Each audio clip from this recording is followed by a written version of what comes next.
Song of myself Walt Whitman के द्वारा लिखा गया जो कविता है सॉन्ग ऑफ माई सेल्फ। आइए हम इस वीडियो के माध्यम से पढ़ते हैं Bihar board English 12th class का सॉन्ग ऑफ माई सेल्फ। देखिए, वाल्ट व्हिटमैन, सबसे पहले हम कवि के बारे में पढ़ते हैं। कवि का नाम है वाल्ट व्हिटमैन, जिन्होंने इस पोएम को लिखा है। उनका जन्म 1819 ईस्वी में एंड मृत्यु 1892 ईस्वी में हुआ है। The people's poet Walt Whitman जो है एक लोक कवि थे। लोगों की भावनाओं को समझते थे और इस हिसाब से अपनी कविताओं को लिखते थे। Is perhaps the most individualistic literary figure. शायद मोस्ट मीन्स अधिकांश, इंडिविजुअलिस्टिक का मतलब होता है व्यक्तिगत रूप से। लिटरेरी फिगर एक साहित्यकार थे, मतलब कि वो ज्यादा व्यक्तिगत रूप में कविताओं को लिखा करते थे। That America has ever produced, जिनको अमेरिका ने कभी प्रोड्यूस किया था, जन्म दिया था वैसे कवि को। ठीक है। He began working as a carpenter before his 12th birthday. He began, उन्होंने शुरू किया वर्किंग, काम, एज ए कारपेंटर, एक बढ़ई के रूप में। उन्होंने अपने काम को शुरुआत किया था कब? बिफोर हिज 12th बर्थडे, अपनी 12वीं जन्मदिन के पहले ही, यानी 12 साल की उम्र में वो कारपेंटर के काम करते थे, यानी बढ़ई के काम करते थे। He also worked as a printer, उन्होंने काम किया, एक प्रिंटर के रूप में भी काम किया है। टीचर के रूप में भी, शिक्षक के रूप में भी उन्होंने काम किया है। एंड एडिटर, और संपादक के रूप में भी उन्होंने काम किया है। एंड वाज वॉलंटियर में होता है स्वेच्छापूर्वक। नर्स, सेवक के रूप में काम किया है। जो नर्स का मतलब कि जो चोट लगने पर या बीमार पड़ने पर सेवा किया जाता है। ड्यूरिंग सिविल वार, अमेरिका में जब सिविल वार हुआ था उस समय इन्होंने नर्स का भी काम स्वेच्छापूर्वक किया था, बिना किसी दबाव के, अपने इच्छा के अनुकूल। वाल्ट व्हिटमैन्स पोएट्री, वाल्ट व्हिटमैन की जो पोएट्री थी, all of which is collected in leaves of grass, जिनको संकलित किया गया है लीव्स ऑफ ग्रास में। लीव्स ऑफ ग्रास जो एक बुक का नाम है, उस बुक में वाल्ट व्हिटमैन की जितनी सारी कविताएं हैं सबको संग्रहित किया गया है। Is known for its free rhymes, इन कविताओं को जाना जाता है फॉर इट्स फ्री राइम्स, मतलब कि राइम्स का मतलब होता है कि तुकबंदी से स्वतंत्र। वाल्ट व्हिटमैन की जितनी भी कविताएं हैं ये सारी कविताएं तुकबंदी से स्वतंत्र होती है। एंड लैक ऑफ राइम्स, और उसमें राइम्स की, तुकबंदी की कमी होती है, मतलब स्वतंत्र रूप से लिखते हैं, लय की कमी होती है उसमें। ठीक है। Whitman first published at his own expansion in 1855। Walt Whitman जो है अपनी पहला जो प्रकाशन इन्होंने करवाया हिज ऑन एक्सपेंस, अपने खर्च पर, कब? 1855 ईस्वी में अपने कविताओं को इन्होंने खुद पब्लिश करवाया अपने खर्च पर। हाउएवर, जो भी हो, the free from of the poems and the joyful dedications to the importance of individual were not well received eight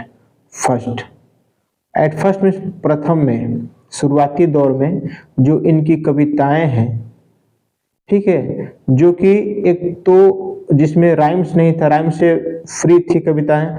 joyful dedication, जो आनंद के साथ समर्पण थे। इम्पोर्टेंस ऑफ इंडिविजुअल, व्यक्तिगत भावनाओं का महत्व को जोर देने वाले अपने कविताओं में। Were not well received at first, शुरुआती दौर में कुछ अच्छा सम्मान नहीं रिसीव कर पाए। इन फैक्ट वास्तव में his collection of poems cost hitman his job. ये जो कविताओं का कलेक्शन था वास्तव में इनको अपने जॉब के छोड़ करके चुकानी पड़ी थी, क्योंकि इनकी कविताओं को किसी ने सराहा नहीं, किसी ने पसंद नहीं किया। As it was taken to be obscene, और इनकी कविताओं को असभ्य माना गया, इसीलिए इनको जॉब से हाथ धोना पड़ा। इन 1881 उसके बाद 1881 ईस्वी में आफ्टर मेनी एडिशन, बहुत सारे एडिशन मीन्स एडिट करने के बाद, उसमें बदलाव करने के बाद, Leaves of Grass finally found a publisher willing to print it. एक पब्लिशर जो था वो इच्छा जताया कि मैं आपकी कविताओं को क्या करूंगा, पब्लिश करूंगा, प्रकाशित करूंगा, ठीक है, अनसेंसर्ड, बिना किसी रकम के लिए हुए। पहली बार उन्होंने अपनी कविताओं को अपने कॉस्ट पर छपवाया था, अपने पैसा देकर छपवाया था, लेकिन इस बार वो रेडी हो गया कि मैं वैसे आपकी कविताओं को प्रकाशित करूंगा। ट्रांसलेशन ऑफ दिस कलेक्शन, कविताओं को संग्रह का जो अनुवाद है, where enthusiastically received in Europe, but Whitman remained relatively unappreciated in America।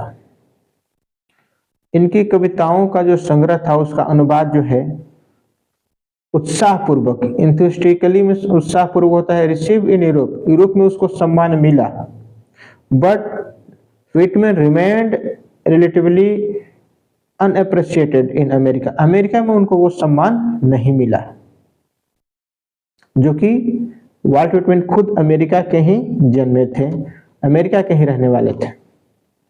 It was only after his death, उनकी मृत्यु के बाद he could win appreciation in America, उनको ख्याति मिली, उनको सम्मान मिला अमेरिका में, लेकिन मरने के बाद। For his original and innovation expression of American individualism, America में जो व्यक्तिगत भावनाओं का अंततः उनको ख्याति मिली, लेकिन उनके मरने के बाद मिला। His important work include leaves of grass, जो कि 1855 में प्रकाशित हुई थी, एंड ड्रम टैप्स, इनके दो कार्य हैं, दो इन्होंने लिखा है, दो बुक लिखा है, एक लीव्स ऑफ ग्रास लिखा है, ड्रम टैप्स लिखा, जो कि 1866 ईस्वी में प्रकाशित हुई। तो ये रहा कवि के बारे में परिचय। अब हम बढ़ते हैं कविता के तरफ, जो पोएम है, पोएम की तरफ चलते हैं और एक एक लाइन, एक एक वर्ड, एक एक शब्द कविता को समझते हैं कि वाल्ट व्हिटमैन इस कविता के माध्यम से क्या कहना चाहते हैं, इस पोएम में क्या दर्शाना चाहते हैं। सॉन्ग ऑफ माई सेल्फ, इसमें देखिए, I celebrate my self, I means मैं, सेलिब्रेट मीन्स उत्सव मनाता हूँ, माई सेल्फ मीन्स स्वयं में, मैं स्वयं को उत्सव मनाता हूँ। जैसे हम 26 जनवरी को उत्सव मनाते हैं, 1 जनवरी को उत्सव मनाते हैं, या 15 अगस्त को उत्सव मनाते हैं, किसी भी त्यौहार पर उत्सव मनाते हैं, किसी त्यौहार के नाम पर, लेकिन कवि कहता है कि मैं सेलिब्रेट, उत्सव मनाता हूँ, माई सेल्फ, स्वयं में, मैं स्वयं में एक उत्सव हूँ, मैं स्वयं एक उत्सव मनाता हूँ। एंड सिंग माई सेल्फ, और सिंग मीन्स गाता हूँ, माई सेल्फ, स्वयं में ही, स्वयं को ही मैं गाता हूँ, स्वयं में ही उत्सव मनाता हूँ, मुझे किसी की ज़रूरत नहीं है। ये लाइन जो है इंडिविजुअलिस्टिक को दर्शाती है। कवि जो है किसी भी खुशी के लिए खुद को जिम्मेवार मानता है। आई सेलिब्रेट माई सेल्फ, मैं स्वयं में आनंद मनाता हूँ, उत्सव मनाता हूँ। एंड सिंग माई सेल्फ, और स्वयं को ही गाता हूँ। एंड, और व्हाट मीन्स जो, आई एज्यूम, आई मीन्स मैं, एज्यूम मीन्स मानता हूँ, जो मैं मानता हूँ। यू शैल एज्यूम, तुम भी मान लो, जो मैं मानता हूँ, जिस सत्य को मैं मानता हूँ, उस सत्य को तुम भी क्या करो, मान लो।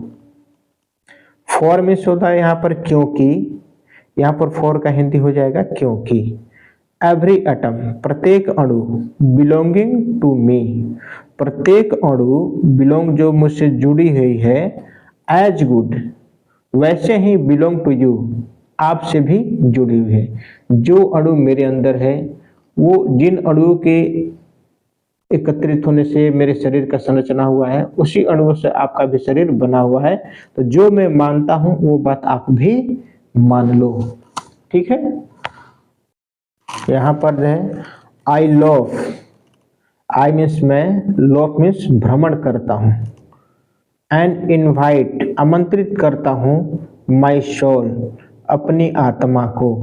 मैं भ्रमण करता हूं और इनवाइट करता हूं, आमंत्रित करता हूं, माई सोल अपनी आत्मा को। आई लीन मैं आराम करता हूं, एंड लोफ भ्रमण करता हूं, एट माई ईज मैं अपने आराम को बरकरार रखते हुए भ्रमण भी करता हूं। यहां पर कहता है कवि कि आई लीन मैं आराम करता हूं, एंड आई लोफ मैं भ्रमण करता हूं, एट माई ईज मैंने अपनी आराम की अवस्था को बनाए रखते हुए मैं भ्रमण भी करता हूं। ऑब्जर्विंग और ऑब्जर्व करता हूं, एस्पियर ऑफ समर ग्रास ग्रीष्म काल के जो घास होते हैं उनके दंश को, उनके चुभन को मैं ऑब्जर्व भी करता हूं, अनुभव भी करता हूं। ठीक है, माई टंग मेरी जीव या मेरी जो भाषा है, every atom of my blood मेरे खून के, एवरी एटम प्रत्येक अणु, फॉर्म्ड, फॉर्म्ड मीन्स बने हुए हैं, देखो FORMED बने हुए हैं, मेरे खून के एक एक कण बने हुए फ्रॉम दिस सोल इस मिट्टी से। कभी अपने जन्मभूमि को कहता है कि इस मिट्टी से मेरे शरीर के एक कण बने हुए हैं, दिस एयर इस हवा से मेरे शरीर के एक कण बने हुए हैं। बॉर्न जन्म लिया हूं, हियर मीन्स यहाँ पर, ऑफ पेरेंट्स अपने माता पिता से मैं जन्म यहाँ पर लिया हूं। बॉर्न हियर और यहाँ पर जन्म लिए हैं, फ्रॉम पेरेंट्स द सेम उनके माता पिता भी, मेरे माता पिता भी अपने माता पिता से जन्म लिए हैं। And their parents the same और मेरे माता पिता के माता पिता और फिर मेरे माता पिता के माता पिता वो भी इस प्रकार से जन्म लिए हैं। कवि का कहने का मतलब है, कवि यहाँ पर अपनत्व दिखाता है कि हम सभी एक ही माता पिता से जन्मे हुए हैं, हम सभी के माता पिता अंततः एक ही हैं।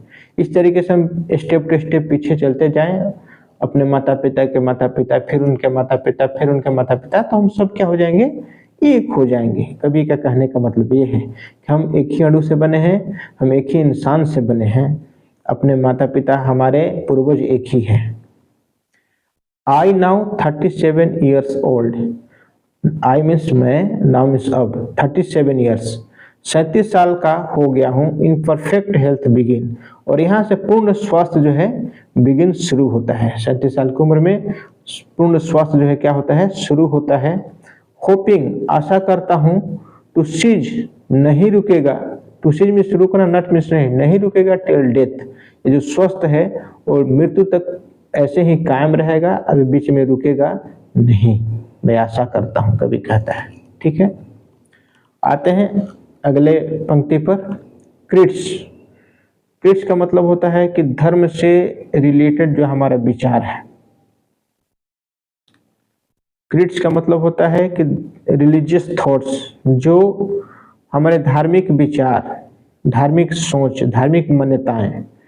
क्रिट्स का मतलब होता है धार्मिक मान्यताएं एंड स्कूल्स और जो हमारे सोच विचार हैं, धार्मिक मान्यताएं और सोच विचार। इन एबियंस, इन एबियंस का मतलब होता है दुविधा में होना।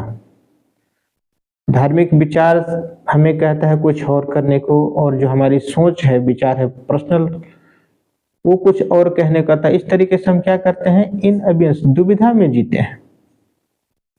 रिटायरिंग बैक, रिटायर बैक में वापस आना, कभी कभी हम इन दुविधा से वापस भी आ जाते हैं, वापस आ जाते हैं। वाइल कुछ क्षण के लिए, सफिस्ट जो कि पर्याप्त है, व्हाट दे आर। ठीक है, जो वे लोग हैं वो या हम लोग हैं वो, हम इन सारी सोचों से कभी कभी वापस बाहर भी आ जाते हैं। बट नेवर फॉरगॉटन, लेकिन इन सारी चीजों को हम भूल नहीं पाते। धार्मिक विचार, धार्मिक मान्यताओं को, अपने सोच को हम समझ नहीं पाते इसको, मतलब जो धार्मिक मान्यता उसको भूल नहीं पाते हैं, फिर हम पुनः उसमें वापस चले जाते हैं। ठीक है, अब देखते हैं आई हार्बर फॉर गुड और बैड। आई मीन्स मैं हर में विश्वास करता हूँ, फॉर गुड अच्छाई में और बैड बुराई में, अच्छाई और बुराई दोनों में विश्वास करता हूँ। आई परमिट मैं परमिट अनुमति देता हूँ टू स्पीक बोलने के लिए, at every hazard, at means प्रत्येक, हजार्ड मीन्स खतरे, प्रत्येक खतरों पर मैं बोलने का अनुमति देता हूँ। नेचर अपने स्वभाव को, विदाउट चेक बिना चेक किए हुए, अपना जो स्वभाव है उसको चेक नहीं करना है, उसको खुलकर सामने आने दीजिए। विथ ओरिजिनल एनर्जी मूल ऊर्जा के साथ अपने स्वभाव को आने दीजिए, उस पर जरा भी डाउट मत रखिए। किसी भी खतरों पर आप खुलकर बोलिए। कभी कहता है कि जो भी अच्छा हो रहा है, जो भी बुरा है, उस पर खुलकर हमें बोलना चाहिए। कभी कहता है कि मैं अपने आप को परमिट करता हूँ, अपने आप को अनुमति देता हूँ कि मैं किसी भी खतरे पर बोलूँ। नेचर मीन्स अपने स्वभाव के अनुसार, विदाउट चेक अपने स्वभाव को बिना चेक किए हुए, विथ ओरिजिनल एनर्जी मूल ऊर्जा के साथ में बोलूं। जो मेरे अंदर मूल ऊर्जा है, जो मेरा मन कह रहा है, जो मेरा स्वभाव कह रहा है, उसके हिसाब से मैं बोलूं। ठीक है, तो इस तरीके से यह कविता जो है समाप्त हुआ। बिहार बोर्ड 12th क्लास का यह इंग्लिश का पोएम है, सॉन्ग ऑफ माई सेल्फ, जिसको लिखा है वाल्ट व्हिटमैन ने। तो एक बार याद रखना कवि का नाम, क्योंकि एग्जाम में ये आता है कि song of my, who has written song of myself, तो उसमें आपको लिखना पड़ेगा वाल्ट व्हिटमैन, या उसमें ऑप्शन में दिया रहेगा तो आपको चूज करना पड़ेगा। Thank you.